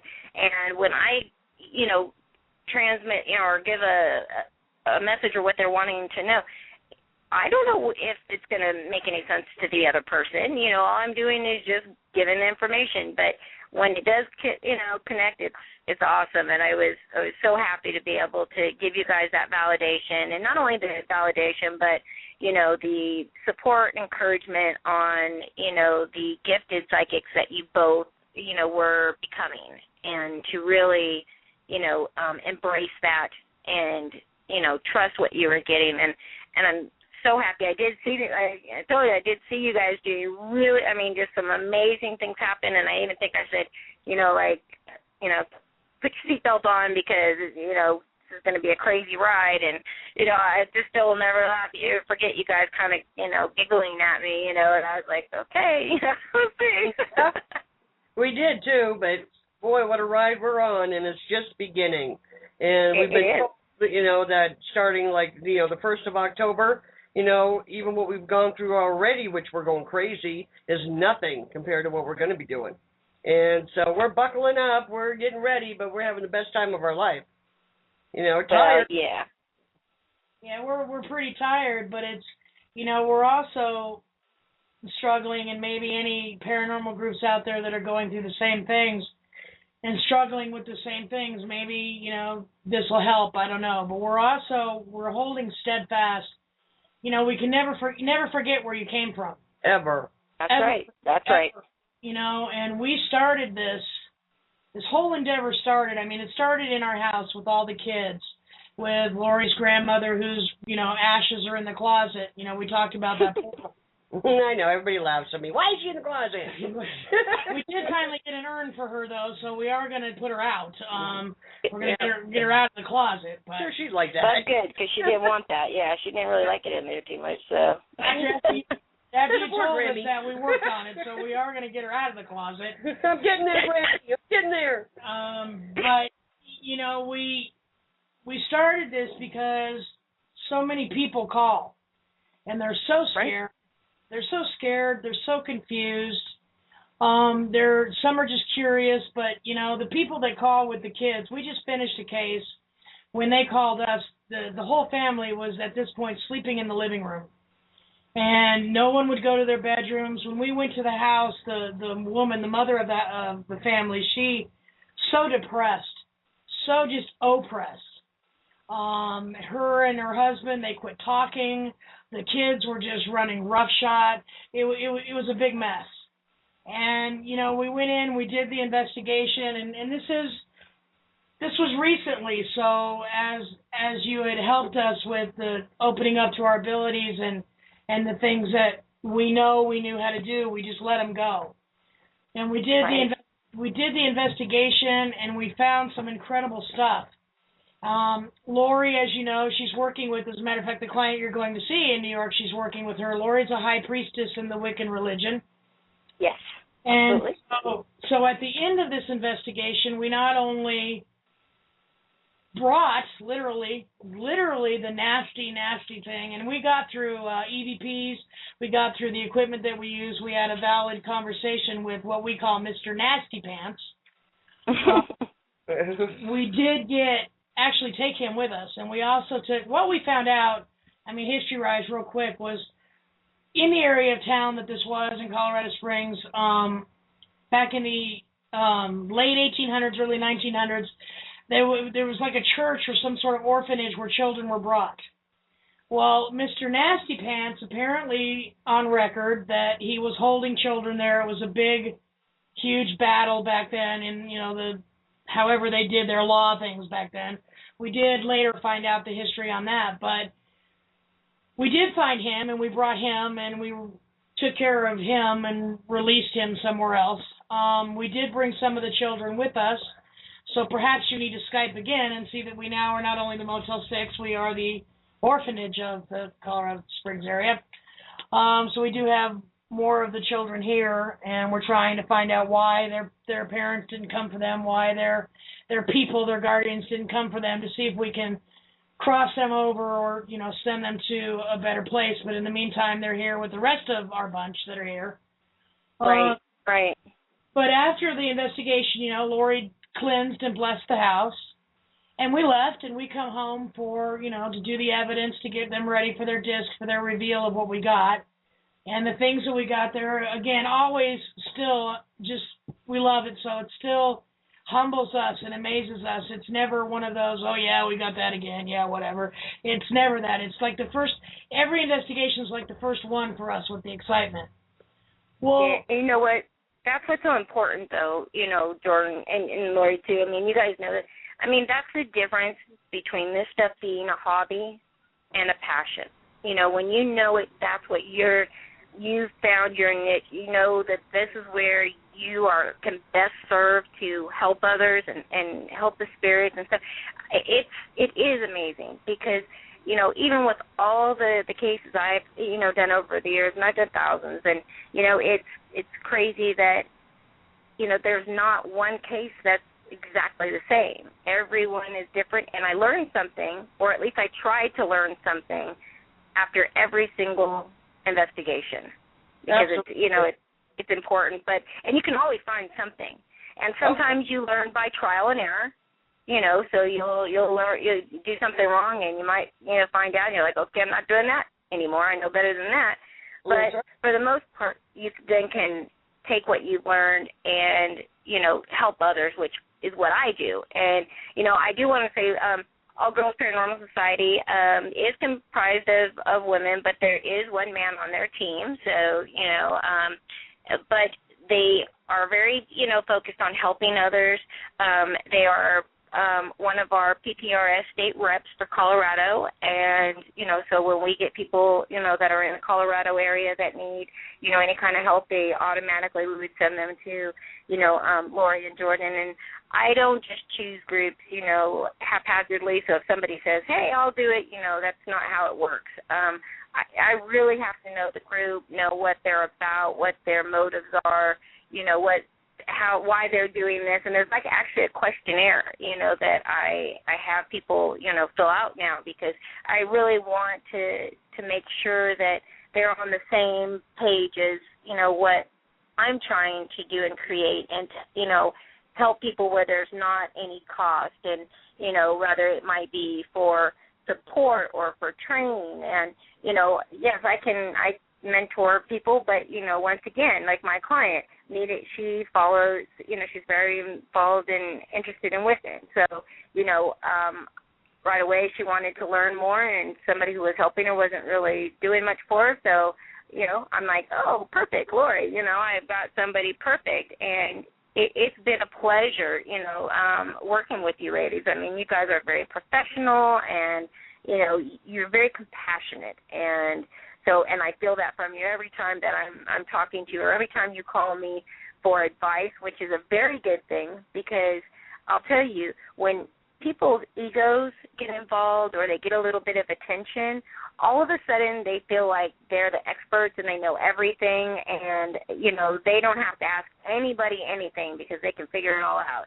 And there's nothing worse than working with people like that, because nobody knows everything, and, it's a very good sign to ask for help if you don't know, so that you do the best for your client and as well as the spirit to help them, on the other side. So, I definitely, your group is amazing, and, just what P.P.R.S was looking for sure. Well, thank you. Thank you. And like I was saying, so the end of this case, this is what I wanted to put out there. The end of this case was they called, and they came over. We had them over here to the house for the reveal. And when I opened the door, I didn't think it was the same woman. And, the depression had just lifted. The family is now sleeping in their own rooms. The children, stopped wetting their beds. Her and her husband are spending time together. And after they left, literally, Lori and I cried, because that's what it's about. It's what it's all about. This fun stuff, this ride that we're on, all this stuff, it's fun. It's fantastic. I mean, don't get me wrong, I'm loving every minute of it. But, it's what it's about. It's the people that call like that are scared, families that are being torn apart by something they cannot see. And then the most beautiful part about this I wanted to tell you, and again, this is where your last guest said it, both Lori and I high-fived it when he said it, and you just said it, that never to forget, it's also about the spirits that are there at that location. Mm-hmm. And her mother, there was a very bad relationship this woman had with her mother. And when her mother passed, it was really bad. Well, we found out through our investigation that the mother was there. Well, we then had a crossing, if you will, for her. We helped the woman settle some things with her mother. We got through Spirit Box, through equipment sessions, EVPs. We managed to get them in touch with each other to where the healing took place. Once the healing took place and we let the mother know that she wasn't trapped there and that the family was good and that we took out the bad stuff and that she could go, I mean, the whole cloud lifted. This family is together. And, that's what it's all about. So never, ever, ever, ever forget where you came from or why you started this, and that it's not just, it's not just the families when they call you in and they're in trouble spiritually, paranormally, they're in trouble. There's spirits there, too, that are in trouble. And, you never forget where you came from. And, Lori, we have a commitment. I don't care right now if, Good Morning America wanted us on their show, for the endeavors we're doing. If somebody called in need, then everything else gets put on hold. Especially with kids. Especially, yeah, with kids. You just can't forget where you came from. You can't. And I think that's very important. Go ahead, Lori. Just saying that we're always learning. My opinion is when these people pop up with, I'm an expert. Well, I don't think you're going to be an expert. We're not going to know it all till we're on the other side. There you go. We're all learning. We're all trying to do the research. We're all trying to prove the same thing. And I think it's a learning process. And, yes, with every case you learn more and more. And that is also the fun part of it for me. I love to learn. And, I will continue to do so as long as I can. But to say you're an expert, no, I kind of doubt that, because how can you know it all? Yeah, well, people ask me, they'll they'll call and they'll, have a situation or whatever, and they'll say, okay, well, let me see if I can call around and find somebody in your area to help you or see what to do. And, sometimes people say, well, you don't know what to do? Well, no, it depends on what it is. If it's something that I've dealt with in the past, of course I know what to do. But like I said, every single case is different, and you will get certain things, like, say, if it was something where some, rituals were done, say Wiccan rituals, right? I don't know anything about that. So how much good am I going to be for my client if I can't give them the correct information? I might as well just quit doing what I'm doing if that's where I'm going to go with this. Right. So that's why I do network, and that's why I do believe in unity. As hard as it is to be able to have para-unity, it's just one of those things that I'm just such an optimist. I just always want to believe that, these kind of things can work, and that, all these other people that are just bringing, negativity into the paranormal world will, that, eventually just kind of dissipate and be gone.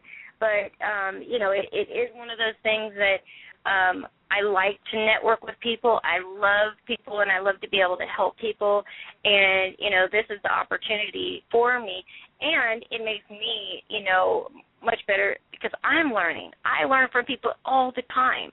And it's always helps me in the future. It looks like we've got a few questions here in chat, so let me go ahead and check with you girls about this one. So they want to know, what kind of equipment do you use for your EVPs? Oh, we have 12 digital recorders. They're top of the line. They're not little piddly ass things, pretty much, but what do you want to say? We try to, on EVPs, it's hard. EVPs are my thing. That's Jordan's thing. Mine's video and audio. Stills. And you need to, so we use the recorders pretty much like everybody else, and you don't need to go out and buy the $500 recorders that you get. We have found that those, they're not any better than, the ones that you can go out to buy at Radio Shack for $100. And then we set up backup sessions to where if I don't catch it on at least 3 recorders, I won't use it. So I have to, so we'll set in one room, we'll set 3 recorders around that one room. And if I don't get that valid EVP on all 3 recorders, I won't use it. The other thing, that we use in conjunction with our EVP sessions are, REM pods, EMF meters, anything that's going to validate any type of spirit activity other than just a recorder. But you have to have a backup, and since, normally now I can hear them audibly more and more. But, that's fun and that's fantastic, but even you'll hear us even in an investigation like the one we did the night before last. I heard someone call my name audibly, and I was like jumping up and down asking Steven, one of our investigators, did you hear that? Did you hear that? So then immediately after the investigation was over, I pulled 3 recorders in the room to see if we got it. We got it on all 3, so then it was a validation. But since no one else can hear it, and usually you don't hear it audibly, I will never take just one recorder, and I just won't, because you need to have a backup. And chances are, if you get it on 3, it's a pretty valid EVP. Yep. Yeah, we actually, David and I have talked about this on his show, because we were, talking about, evidence and how, everybody, goes in and tries to, trash everybody else's evidence and stuff, and it's just horrible out there. And, we were talking about how, we should have some kind of, I don't even want to say a governing body, but, I think there should be, in order for evidence to be brought, that you do have to have multiple, like with my team, we have to have multiple, at least 3, and I told you guys this, when I was first talking to you guys about this, but, we have to be able to validate it 3 times as well.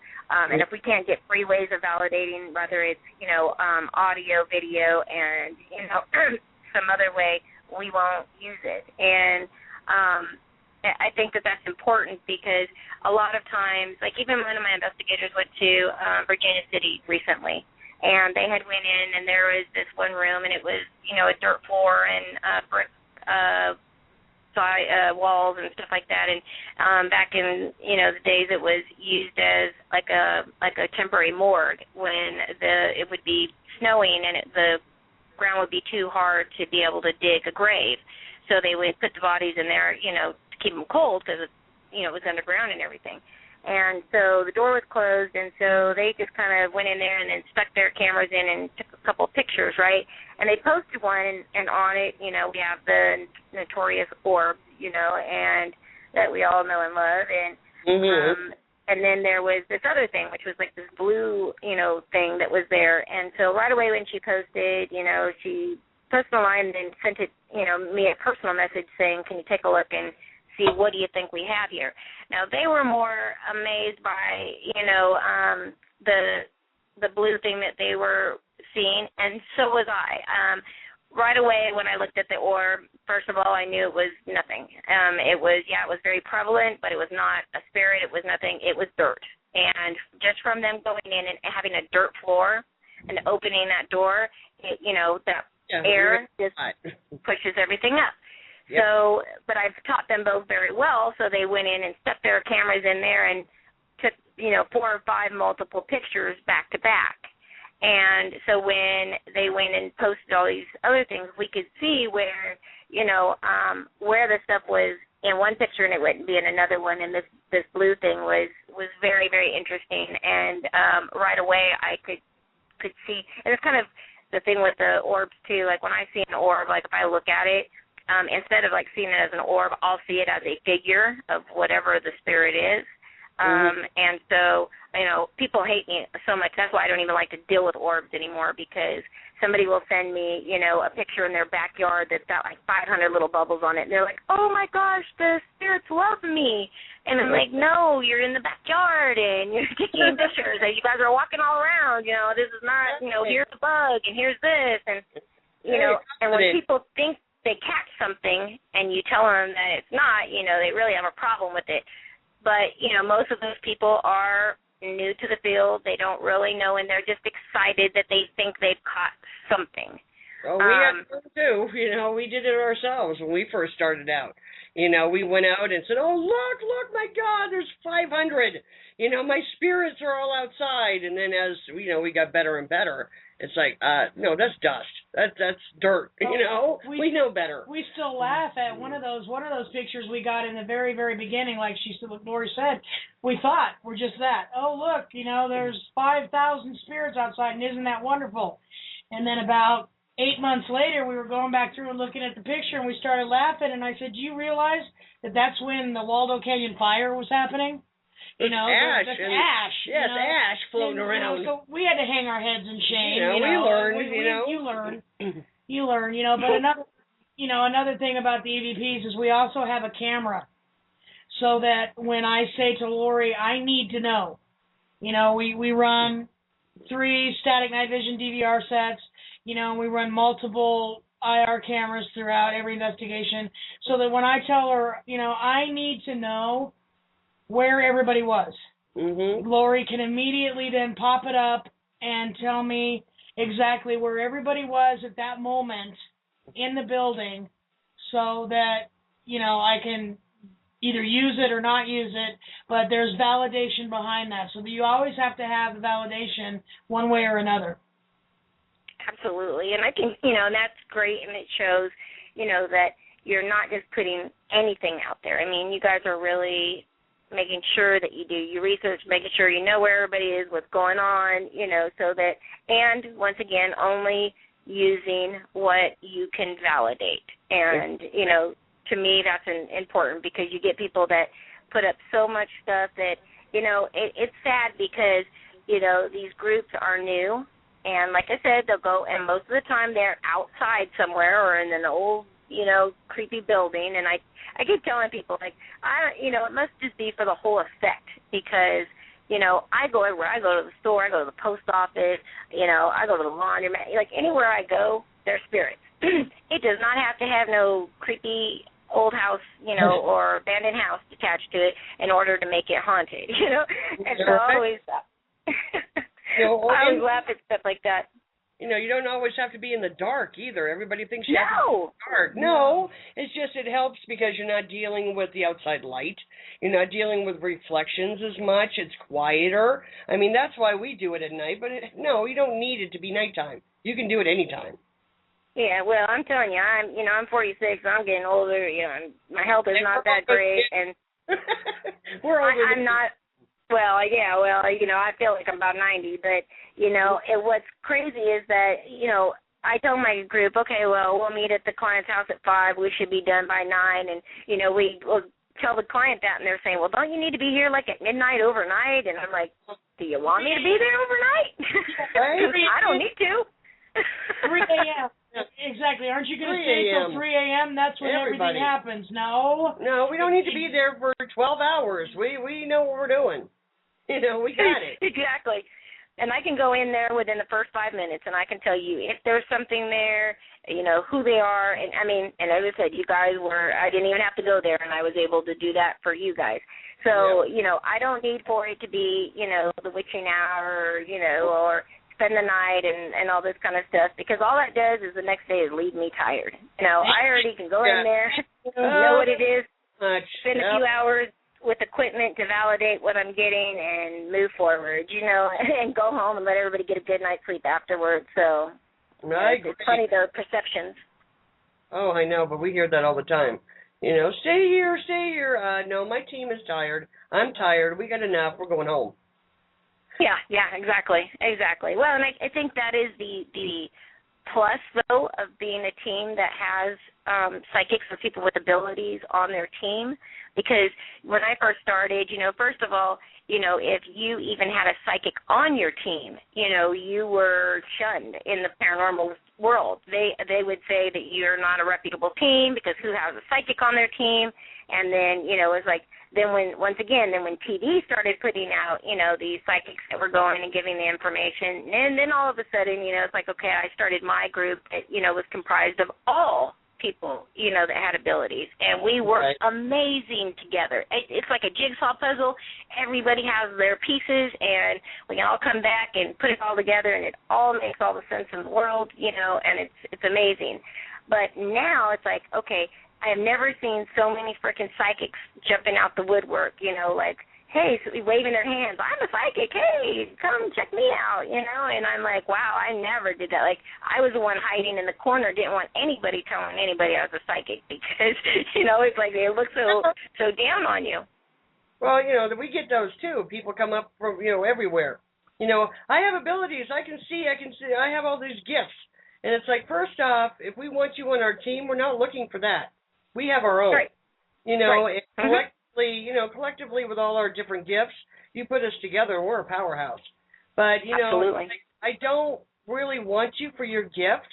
That's great. I'm glad you have it, but that's not really a good plus for us. We don't need it. Right. If we accept somebody on the team, it's not a need, it's a want. We don't need you. We can do this without you.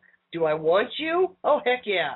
If you've got what it takes to be with us, to, help us, like we just took in Stephen. Stephen is phenomenal.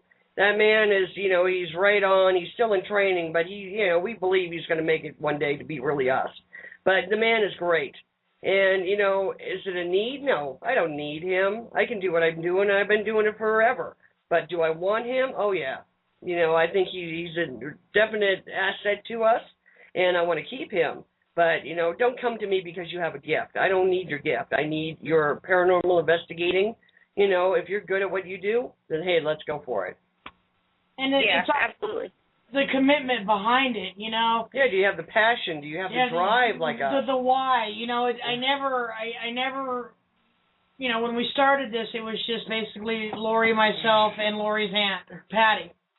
And I never thought, and, our daughter Haley is one of the best investigators we have. I told you. Yeah, she is. She's good. She has Lori's bloodline. We just have to work through I'm 13, and now I have my first boyfriend, so, that's all I can think about, sort of thing. Yeah, we're doing it now. So we have to work through that. But I never thought that when I decided to expand the team that it would turn into a job interview. of all those job interviews of old where they ask you, you know, why do you want to work here? And that's what one of our big questions is, because anymore, and I think that the teams out there who are strong and committed and passionate will understand this, what I'm going to say, anymore because of TV.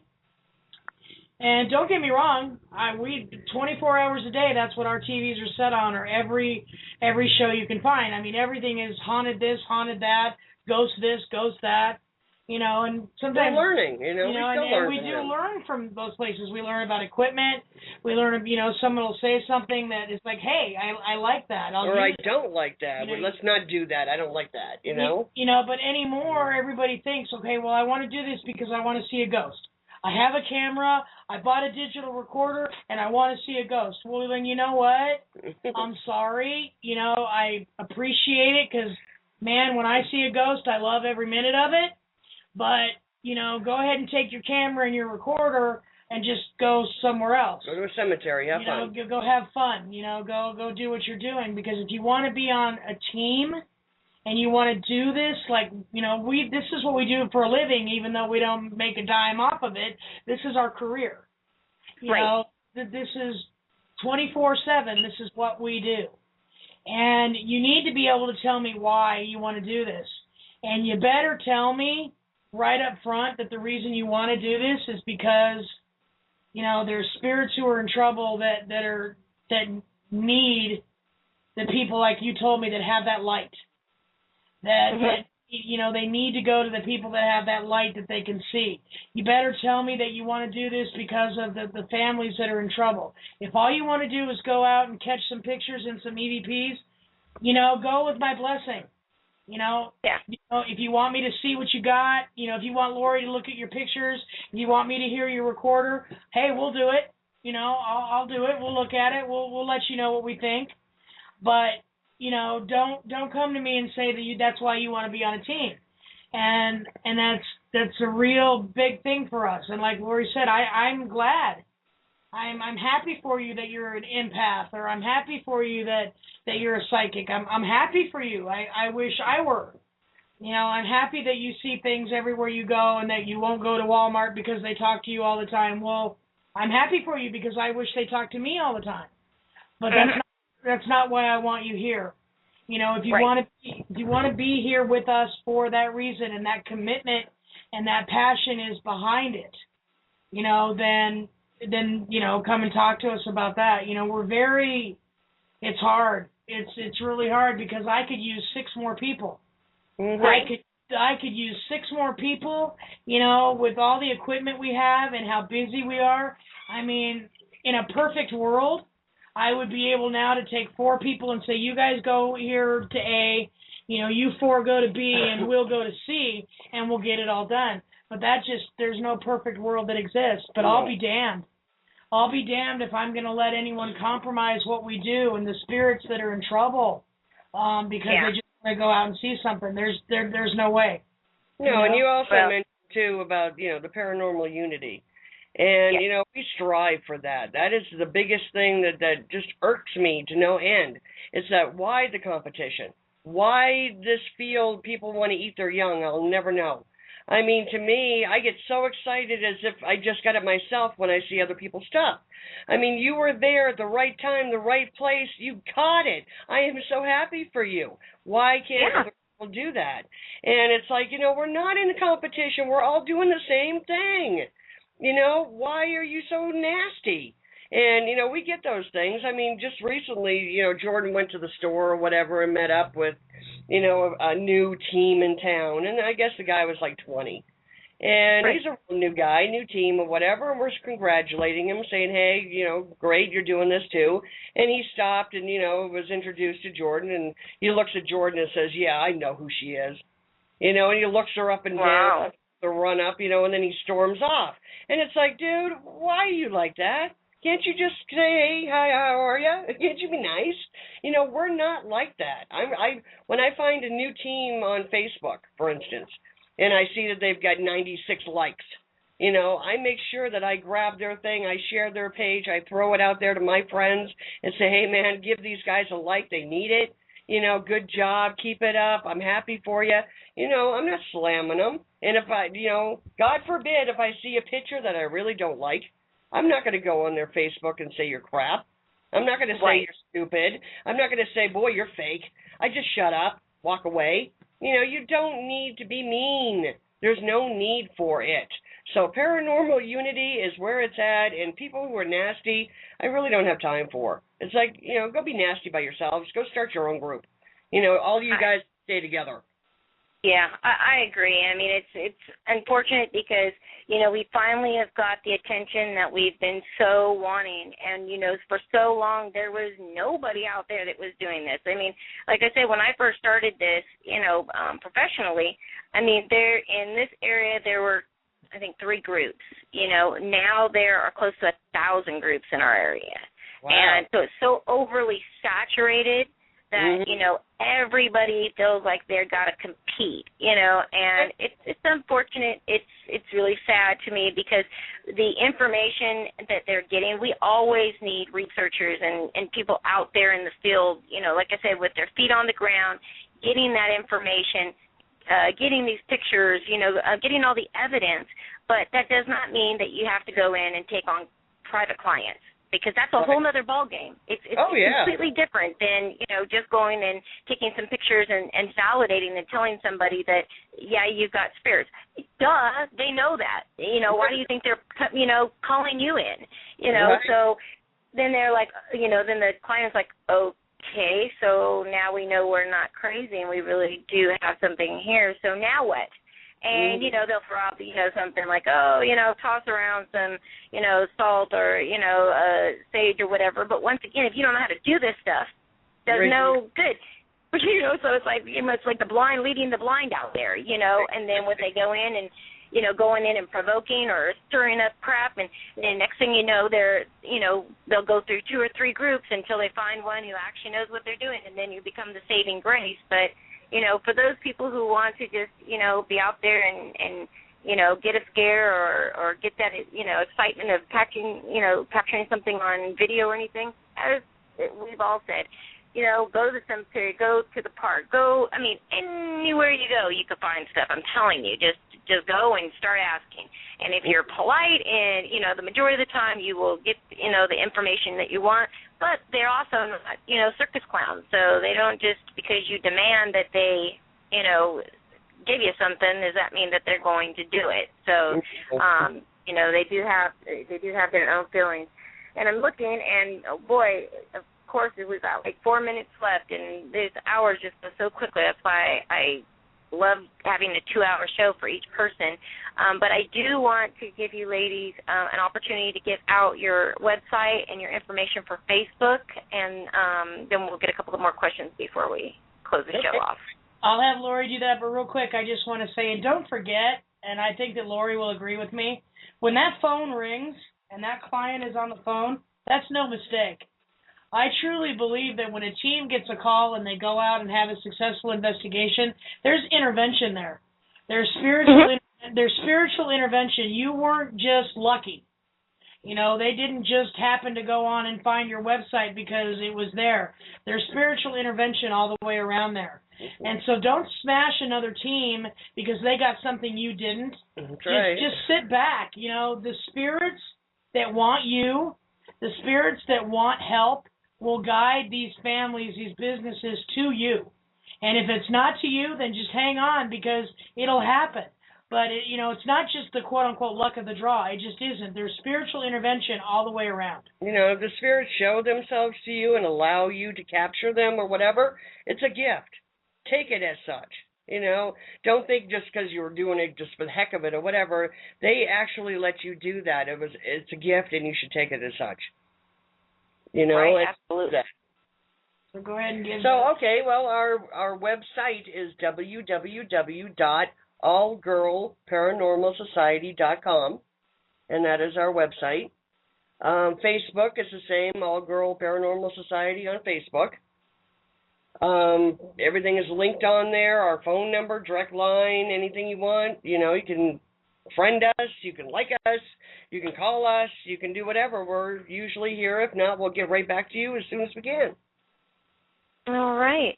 Well, for everybody, we want to thank you, number one, for joining us tonight. You guys have been an amazing, listening audience as usual. I couldn't ask for a better, following. You guys are absolutely amazing. For anybody out there who might be listening to my show, for the first time, if you'd like to contact me, you can find me on Facebook under Paranormal Investigator 916, and Christina George will pop up, and you'll see my picture. You can add me on Facebook. Also, if you want to email me, it's paranormalinvestigator916@gmail.com. And, of course, make sure to check out, Paranormal Connections every Monday night at 6 p.m., as well as Aliens, UFOs, and Beyond, which is my other show here on the DTM Wicked Network, as well as Blog Talk, and that's Wednesday nights at 6 to 8 p.m. Pacific Standard Time. So I want to thank you both ladies for, coming on tonight and, jumping in for this hour. I always wish you the best of luck, and I would love to have you come both back on for a full 2-hour show, maybe after Halloween, and kind of let us know how everything's, going with your career so far. Okay, that would be great. We'd love it. One more thing I just want to throw out there real quick is we love our team. And I know our team is out there listening, and guys, we couldn't do it without you. We do. We love you, and thank you for being with us. All right, everybody. On that note, we'll say good night, and we will see you next week. All right, thank you. God bless everybody. Guys. Bye-bye. Bye-bye.